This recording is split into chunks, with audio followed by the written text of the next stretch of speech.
हर हर महादेव। देवों का देव महादेव जी के चरण में प्रणाम करती हूँ, मेरा प्रणाम स्वीकार हो।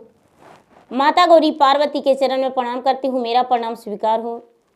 गणपति ललनमा के चरण में प्रणाम करती हूँ, मेरा प्रणाम स्वीकार हो। सब गुरु भाई बहना के चरण में प्रणाम करती हूँ, मेरा प्रणाम स्वीकार हो। गुरु भाई बहना, मैं एक कथा सुनाने जा रही हूँ। इस कथा को पूरा सुनिए और रहस्य जानिए। आदि नहीं, आदि सुनने में शिव गुरु का अपमान होती है, पूरा सुनने में ज्ञान होती है। इसलिए कथा को पूरा सुनिए और रहस्य जानिए। हर हर महादेव, घर घर महादेव। गुरु भाई बहना, बहुत समय पहले की बात है। एक राज में एक राजा रहा करते थे और एक रानी। रानी जो थी भगवान के सच्चे भक्त थी, अनन्य भक्त थी। भगवान के शरण में प्रतिदिन जाया करती थी, मंदिर जाकर पूजा पाठ किया करती थी। धीरे धीरे समय बीतता गया। राजा साहब के घर में कोई संतान जन्म नहीं लिया। राजा रानी दोनों बड़े उदास रहने लगे। गांव का प्रजा उनका अनेक प्रकार के सवाल उठाने लगे। तो रानी का मन में ख्याल आया कि राजा साहब, मेरा तो कोई संतान नहीं, लेकिन आप यदि दूसरा विवाह कर लेते, तो यदि विवाह कर लेते तो उसके ओद्र से संतान हो जाता, तो मेरा बांझ का नाम छूट जाता और आपका घर में बारिश हो जाता। राजा का सुझाव अच्छा लगा। राजा सोचे कि अच्छा है, हम विवाह कर लेंगे। राजा विवाह कर लिए, लेकिन राजा को दूसरा विवाह होने के बाद भी कोई संतान नहीं हुआ। तीसरा विवाह भी राजा कर लिए, लेकिन कोई संतान नहीं हुआ। चौथा विवाह भी कर लिए, पांचवा विवाह भी कर लिए। जब पांचवा विवाह कर लिए तो राजा साहब की जो छोटी रानी थी वो आई, तो भी सच्चे शिष्या थी, भगवान के भक्त थी। हृदय से भगवान के नमन करती थी, पूजा पाठ किया करती थी, चर्चा में जाती थी। जो छोटी रानी थी बड़ी गरीब घराने से थी। धीरे धीरे समय बीतता गया। छोटी रानी का ओद से एक सुंदर सा बालक जन्म लिया। जब सुंदर सा बालक जन्म लिया तो पूरे राजमहल में खुशियां आ गया। चारों तरफ बधाइयां बजने लगा। सभी लोग बड़े खुश हो गए। धीरे धीरे समय बीतने लगा। वो बच्चा राजा के राज दरबार में पलने बढ़ने लगा, उसी आंगन में खेलने कूदने लगा। जब छोटी रानी अपने बच्चे को लेप कर बैठती और चार रानी का काम करना पड़ता, तो चार रानी यही मन में कहती कि हे भगवान, जब से आई है हमें नौकरानी बनाकर रखी है और मेरे राजा का भी अपने बस में कर ली। बड़ी रानी सिसक सिसक रोती। दूसरी रानी जो थी वो भी कम नहीं, वो तो और ज्यादा रोती। तीसरी रानी और ज्यादा रोती। चौथी रानी को तो कहना ही नहीं। उसे तो लगता कि कब छोटी रानी और छोटी रानी का बच्चा का मार दे। जब राजा आते थे तो अपने बच्चे को लेकर गोद में उलझ जाते थे, उसी में भूल जाते थे, घुल मिल जाते थे। चार रानी में किसी से भी उतना बात नहीं कर पाते थे। धीरे धीरे समय बीत रहा था। अब एक दिन लगा कि हे भगवान, राजा को मैं क्या कहूं जो राजा मेरे पास आए और राजा छोटी रानी के पास नहीं जाए। राजा को बड़ी रानी बोली, राजा साहब, पता नहीं आपका नजरिया किस ओर चला गया है, मेरे ओर तो ताकते भी नहीं है। राजा बड़ी रानी को बात सुनकर अनसुना कर दिए और बच्चे जो था सड़क के किनारे जा रहा था जिसमें गाड़ियां आने को चलती थी। बच्चे को दौड़ के पकड़ के गोद में उठा लिए और कहने लगे, अरे ये बच्चा नादान है। हे भगवान, यदि बच्चे को कुछ हो जाएगा तो मुझे जीना मुश्किल हो जाएगा। अब एक दिन का बात है कि जो छोटी रानी थी घर में चर्चा रखी, चर्चा कराने लगी, सबको बुलावा दी और चारों सौतन के भी बोली। चारों सौतन बोली, अरे यदि हम चर्चा में बैठेंगे तो तुम्हारा बच्चा के कौन देखेगा? ये तो मेरा सूर्य भगवान है, इसके बिना पूरा संसार अंधियाला हो जाएगा। तुम चर्चा कराओ और हम बच्चे को संभालेंगे। जो छोटी रानी थी चर्चा में बैठ गई।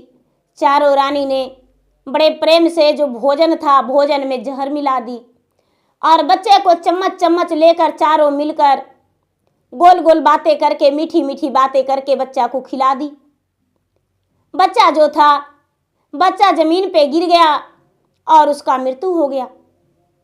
जब मृत्यु हो गया तो चारी रानी पूरा सीना पीट पीट के चिल्लाने लगी, गला फाड़ फाड़ के चिल्लाने लगी कि हे भगवान, कौन ऐसा दूत आया जो मेरे बच्चे को प्राण खींच ले गया? हे भगवान, मेरा बच्चा हिल डोल नहीं कर रहा है, सुगबुग नहीं कर रहा है।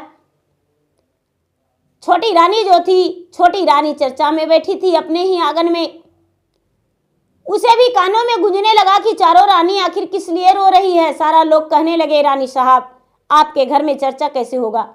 लगता है आपके घर में कोई आफा सुल्तानी आ गया है, कोई अनहोनी हो गया है। छोटी रानी दौड़ के बच्चे के पास गई, चारों रानी के कहने लगी, क्या हुआ? चारों रानी बोली, अरे बहन, तुम्हें दिखता नहीं बच्चा जमीन पे गिरा हुआ है, पता नहीं कैसे क्या हो गया। अब तो छोटी रानी देखकर तो बेहोश गिर गई। अब भला चर्चा कौन करेगा, पूजा कौन करेगा? सभी लोग अपने घर चले गए और राजा को पता चला तो राजा बच्चे में लिपट लिपट के रोने लगे। धीरे धीरे समय बीतने लगा, शाम हो गया। छोटी रानी बड़ी कोशिश की लेकिन बच्चा जी नहीं पाया। बच्चा को सभी मिलकर मसान घाट ले जाकर और उसे अग्नि संस्कार कर दिए। धीरे धीरे समय बीता। जो छोटी रानी थी वो पूजा पाठ छोड़ दी। घर में राजा साहब कोई पूजा पाठ करने को भी नहीं बोले, सबको मना कर दिए। अब तो राजा के घर में सांझ बाती भी पड़ना बड़ा मुश्किल था। राजा जो थे बड़े उदास रहने लगे। एक दिन का बात है कि जो छोटी रानी थी, छोटी रानी भगवान को यही कह रही थी मंदिर के पास जाकर कि हे भगवान, आपका मंदिर हम रहने नहीं देंगे, आपका मंदिर हम तोड़वा देंगे। आपका पूजा पाठ जो भी करेगा वो पापी रहेगा। आपका पूजा पाठ करने से पुत्र मर जाता है। मेरा पुत्र मर गया और हम जो हैं निसंतान हो गए। मेरे पति 5 विवाह किए लेकिन एक भी संतान नहीं है उनके घर में। इसीलिए हम आपके मंदिर को तुड़वा देंगे। आपको जो पूजा पाठ करेगा उसका पुत्र मर जाएगा। मैं तो नन्हे से भगवान का पूजा पाठ किया था, लेकिन हे भगवान, आपने क्या किया? मेरा कोख सुना कर दिया, मेरा गोद सुना कर दिया, मेरा सूरज का किरण का छीन लिया, मेरा घर में दीपक बुझ गया। अनेक प्रकार के कह के वो चिल्ला रही थी और राजा से कह रही थी कि हे राजा, हे स्वामीनाथ, आप इस मंदिर को तोड़वा दीजिए, इस मंदिर को नहीं रहने दीजिए। कोई शंकर नाम का याद करेगा तो उसे फांसी का सजा दे दीजिएगा। कोई भी भोलेनाथ का पूजा करेगा तो उसे राज से निकाल दीजिएगा। राजा साहब जो थे पूरे राज में घोषणा करवा दिए कि कोई भी शंकर नाम का जाप नहीं करना, भोले नाम का याद नहीं करना, पूजा पाठ नहीं करना और मंदिर नहीं जाना। क्योंकि मेरा 5 पत्नी जो थी भगवान के सच्चे भक्त थी और भगवान के पूजा पाठ करती थी, लेकिन हुआ का मेरा पुत्र मर गया। इसलिए किसी भी व्यक्ति के सहारा लेना है तो भगवान के सहारा मत लो, भगवान कोई मदद नहीं करते हैं। जब मंदिर तोड़वाने को राजा ऑर्डर दे दिया और लोग जाके मंदिर तोड़ने को लिए राजा के डर से लग गए, तभी एक महात्मा प्रकट हुआ। और राजा का पुत्र भी उनके साथ। महात्मा जो थे राजा के द्वार पे बच्चे को लेकर खड़े हो गए। अंदर से रानी निकली, छोटी रानी। बच्चे को देखकर बच्चा को हाथ पकड़ के खींचने लगी। ये बच्चा मेरा है, बच्चा मेरा है, मेरा बच्चा को दे दीजिए। महात्मा कहने लगे कि नहीं, ये बच्चा तुम्हारा कैसे हो सकता है? ये मेरा शिष्य है, ये मेरा भक्त है। नहीं महाराज, दूसरी रानी आ पड़ी। जब वहां पर दूसरी रानी आई तो वो भी खींचने लगी कि यह बच्चा मेरा है। तीसरी रानी भी आई तो वो भी खींचने लगी। चौथी, पांचवी, सब रानी जुट गई। जब सब रानी जुट गई तो पांचों मिलकर कहने लगी, गांव मोहल्ले का लोग भी वहां इकट्ठे हो गए। जब इकट्ठे हो गए तो जोर जोर से छोटी रानी चिल्लाने लगी, रोने लगी, हे महाराज, आप कौन हैं जो मेरे बच्चे को साथ लेकर आए हैं? मेरा बच्चा मुझे वापस दे दीजिए। बच्चा कह रहा है, नहीं, मैं आपको नहीं जानता हूं। राजा आए तो वो भी कहने लगे कि यह बच्चा मेरा है, पर बच्चा जाने को तैयार नहीं। राजा साहब एक तेगा लेकर महात्मा को गर्दन काटने को तैयार हो गए और कहने लगे कि मेरे बच्चे को तूने जादू टोना कर दिया है। आखिर तूने ऐसा क्यों किया जो मेरे बच्चा मेरे पास आने को तैयार नहीं? महात्मा कहते हैं कि हे राजन, यदि आपका बच्चा है तो आप अपने घर ले जाइए, मुझे प्राण मत लीजिए, क्योंकि मुझे मारने से आपको क्या मिलेगा। ले जाइए इस बच्चे को, ये बच्चा जाने का तैयार है तो। लेकिन बच्चा जाने का तैयार नहीं था। जब राजा बहुत जिद करने लगे, गांव वाले पूरा जुट गए, सब इकट्ठा हो गए, तो बच्चा कहता है कि सुनिए, ये सच था कि मैं आपको बच्चा था, लेकिन मेरा बात पहले सुन लीजिए। सब लोग कहने लगे कि ठीक है, सुनाइए। असीरे बरिस बाके हमरो उमरिया जी, थर थर कापेला शरीर जी। सात रतियार बीतल, असत दिन बीतल जी, नहीं मोरा मिलल अन पानी जी। भूख के मारे हम गेलिए नाडे ओढ़िया जी, रानी रानी कही के पुकारली।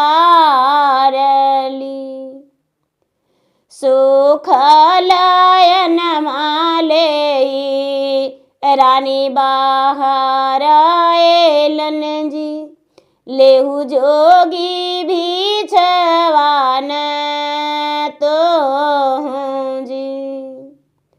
सुख लयन मा देखी हम मुरा झेली जी, भूखल तरसे परान जी। वो जो बच्चा है वो कह रहा है कि देखिए, मेरा बात सुनिए, मेरा उम्र जो था 80 वर्ष का था। हम एक संत थे और मुझे 7 दिन से अन्न नहीं मिला था, पानी भी नहीं मिला था, और हम आपके दरवाजे पर गए थे भूखा अन्न मांगने के लिए, भोजन मांगने के लिए, लेकिन आपने सूखा अन्न लेकर आए। और जब सूखा अन्न लेकर आए तो हम बोले कि नहीं, मुझे बहुत जोरों से भूख लगा हुआ है, मुझे भोजन करा दीजिए। तो आपने क्या किए, एक रोटी बासी लाकर दे दिए, जो पता नहीं आपके घर में कै दिन से पड़ा था, कै दिन से पड़ा था वो मुझे नहीं पता, लेकिन बिना नमक के आप एक रोटी मुझे लाकर दे दिए। उसमें चींटी लगा हुआ था जो कि मुझे दिखा नहीं, क्योंकि आंखों में रोशनी मेरा कम था, मैं अंधा था। 80 बरस उमरिया हो चुका था और मुझे दिखा नहीं, और आपने बासी रोटी लाकर दे दिया। और मैं थोड़ा सा रोटी को ठकठकाया, रोटी सूखा था, ढंढन था, और मैं उस रोटी को तोड़ तोड़ कर भोजन कर लिया। लेकिन उसमें हुआ क्या, 5 चींटी था। 5 चींटी था तो एक चींटी मैं रोटी को नीचे ठोका तो एक चींटी गिर गया, लेकिन 4 चींटी हम अपने दांत से चबाकर खा गए। दांत से चबाकर खा गए, वो मुझे पता भी नहीं चला। वो चिट्टी कहता है कि हे महात्मा, अपने आप को सन्यासी कहलाता था और तूने मेरा प्राणों को हत्या कर दिया, जो जीते जी मुझे चबाकर खा गया। एक दिन तुम्हें इस चीज के लिए तुमसे अवश्य बदला लेंगे। बदला तो ऐसा लेंगे कि छटपट होकर तेरा प्राण चला जाएगा। और ये चिट्टी को बात सुनकर और मैं बेहवासी गिर गया। मुझे चिंता हो गया कि हे भगवान, अब मैं क्या करूं। ऐसे हो गया, मैं अनजाने में तो उसका जीवन ले लिया, मैं भोजन कर लिया, अब क्या करूं। और 5 चिट्टी को मैं भोजन कर लिया तो पेट में चला गया।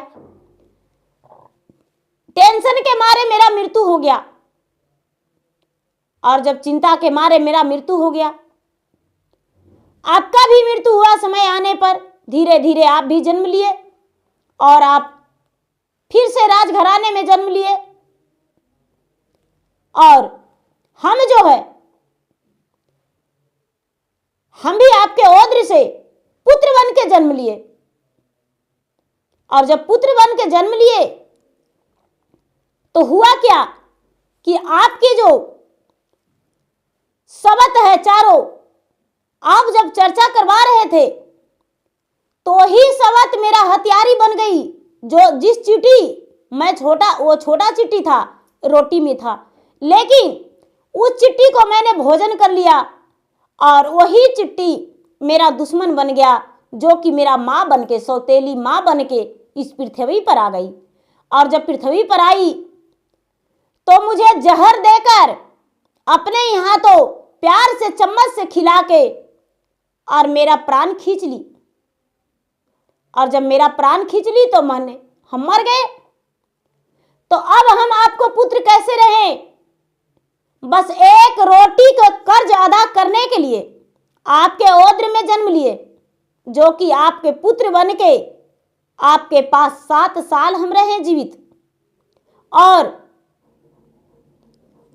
अपना बदला लेने के लिए ये मेरा सौतेली माँ बन गई और मेरा सौतेली माँ बन के और मुझे जहर खिला के प्राण ले ली। तो बताइए, क्या आपका हम पुत्र रहें? नहीं, हम अब जा रहे हैं भोलेनाथ के पास। अब हम आपके पास नहीं रहेंगे। नहीं आप मेरा पुत्र, मेरे पिता हैं, नहीं माता हैं, और नहीं हम आपके पुत्र हैं। हम जा रहे हैं। जनमांजलि लिए माता अतोहरो नाओद्राजी, गोदिया ना भरल तो हारजी। रोटी के कर जा माता हमहू चुकावली जी। अब नाही रहबे तोहरे पास जी। तोड़ियो ने देहु माता हमारी आसरवाजी। एहू हई माया के बाजार जी। नाही के करो बेटवाही है, नाही महातरिया मोर। हमहु न जाहि शिव लोक जी। गुरु भाई बहना, जो बच्चा था, बच्चा अपने माता के हाथ छुड़ाकर और जो महात्मा थे, महात्मा के हाथ धर लिया और महात्मा के साथ चल गया। जब चल गया, शिवलोक चला गया, शिव जी के पास। शिव जी जो थे महादेव भोलेनाथ,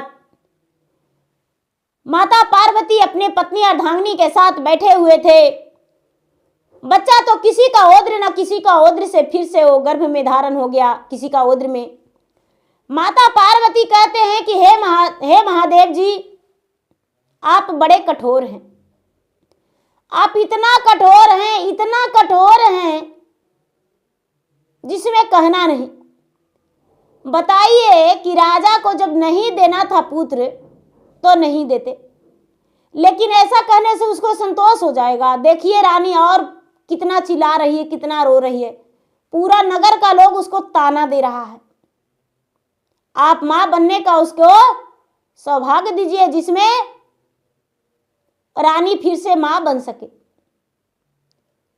भगवान संकोच में पड़ गए। थोड़ी देर के बाद फिर कहते हैं कि ठीक है देवी, ठीक है, आपके कहने के अनुसार उसको हम पुत्र देंगे। इस बार उसको तो बस नाम के लिए पुत्र गया था, लेकिन अबरी जो पुत्र देंगे वो पुत्र उसका जीवन साथी रहेगा, जीवन भर उसके पास रहेगा, उसके नाम निशानियां चलेगा। महादेव जो थे फिर से छोटी रानी के पास सन्यासी रूपी में गए, महात्मा रूपी में गए, भिक्षा मांगने के बहाने गए। 8 दिन 10 दिन बाद छोटी रानी जो थी, छोटी रानी बड़ी उदास थी, बड़ी उदास आंखों से आंसू गिरा रही थी। उसे तो भूख प्यास सब कुछ खत्म हो चुका था। हे भगवान, मैंने क्या कर्म किया था, मेरे साथ ऐसा हुआ। भगवान भोलेनाथ महात्मा रूपी गए और कहने लगे कि क्या हुआ, पुत्री कुछ दान करो। वो जो छोटी रानी थी कहती है कि महाराज कुछ क्या, हमें तो मन करता है कि आपको पूरा राज दान कर दूं और मैं वन में चला जाऊं।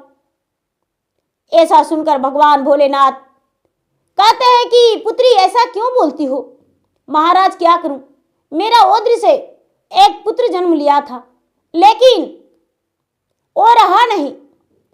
भगवान स्वयं उसे अपने पास बुलावा भेजकर मंगा लिए, अपने साथ लेकर चले गए। वो बच्चा भी मुझे चिन्हने से इनकार कर दिया। अब भला इस संसार में जीने से क्या फायदा। भगवान भोलेनाथ कहते हैं पुत्री, जब ऐसी बात है तो हम तुम्हें चुटकी भर भभूत देते हैं। इस भभूत को खाकर आराम से सो जाना, उसके बाद तुम्हें पता चल जाएगा। जब तक 4 रानी और पीछे से आ गई। वो भी कहती है महाराज, राजा के 5 रानी हैं, क्या एक रानी का सौभाग्य होगा और बाकी 4 रानी का नहीं? राजा साहब बस एक ही रानी को क्या ब्याहता बनाकर लाए हैं? 4 रानी जो थी, 4 रानी को भी चुटकी चुटकी भर भभूत दिए भगवान भोलेनाथ, और भभूत देकर बोले कि ठीक है, इसे खा लेना। भगवान भोलेनाथ देकर अदृश्य हो गए। 5 रानी वहां भौचक्के रह गई। रात होते ही 5 रानी चुटकी भर भभूत खाकर सो गई। एक एक दिन राजा सभी के पास जाते थे, सभी से बात करते थे। धीरे धीरे पता चला कि 5 रानी गर्भ से है, 5 रानी मां बनने वाली है। राजा साहब का खुशियां दुगना हो गया।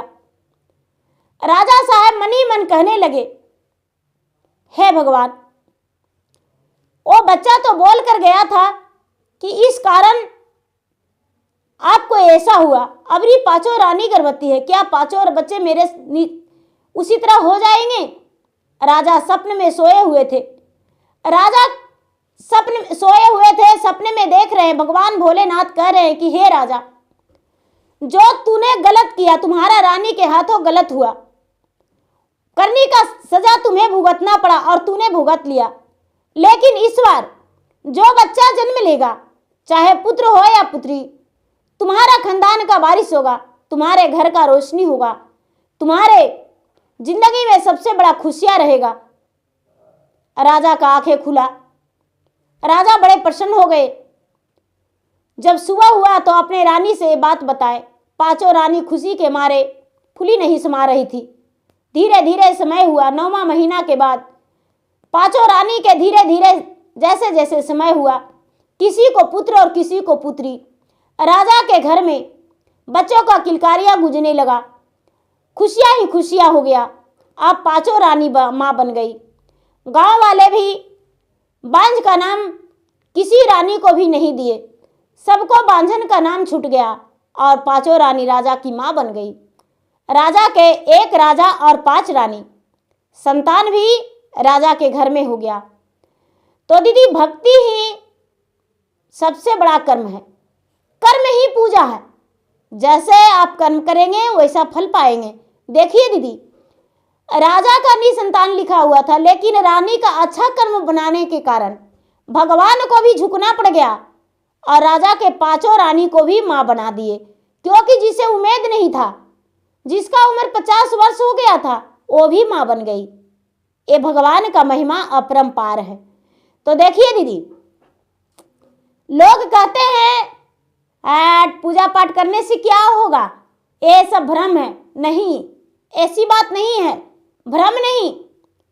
सच्चे मन से, हृदय से कोई भी भगवान को जो मानते हैं, भगवान उसे हर इच्छा को पूरी करते हैं। निर्धन को धन, निसंतानों को संतान, दुखिया को दुख को हरण करते हैं। भगवान आंगन में खुशियां दे देते हैं। तो देखिए दीदी, मेरा वीडियो अच्छा लगे तो मेरा वीडियो को लाइक करें, शेयर करें। चैनल पर नए हैं तो चैनल का सब्सक्राइब करें, बेल आइकन घंटी को दबाएं, जो कि मेरा वीडियो का नोटिफिकेशन सबसे पहले आपके पास जाए और आप मेरा वीडियो को सुन सके। कमेंट बॉक्स में हर हर महादेव जरूर लिखें। धन्यवाद। हर हर महादेव, घर घर महादेव।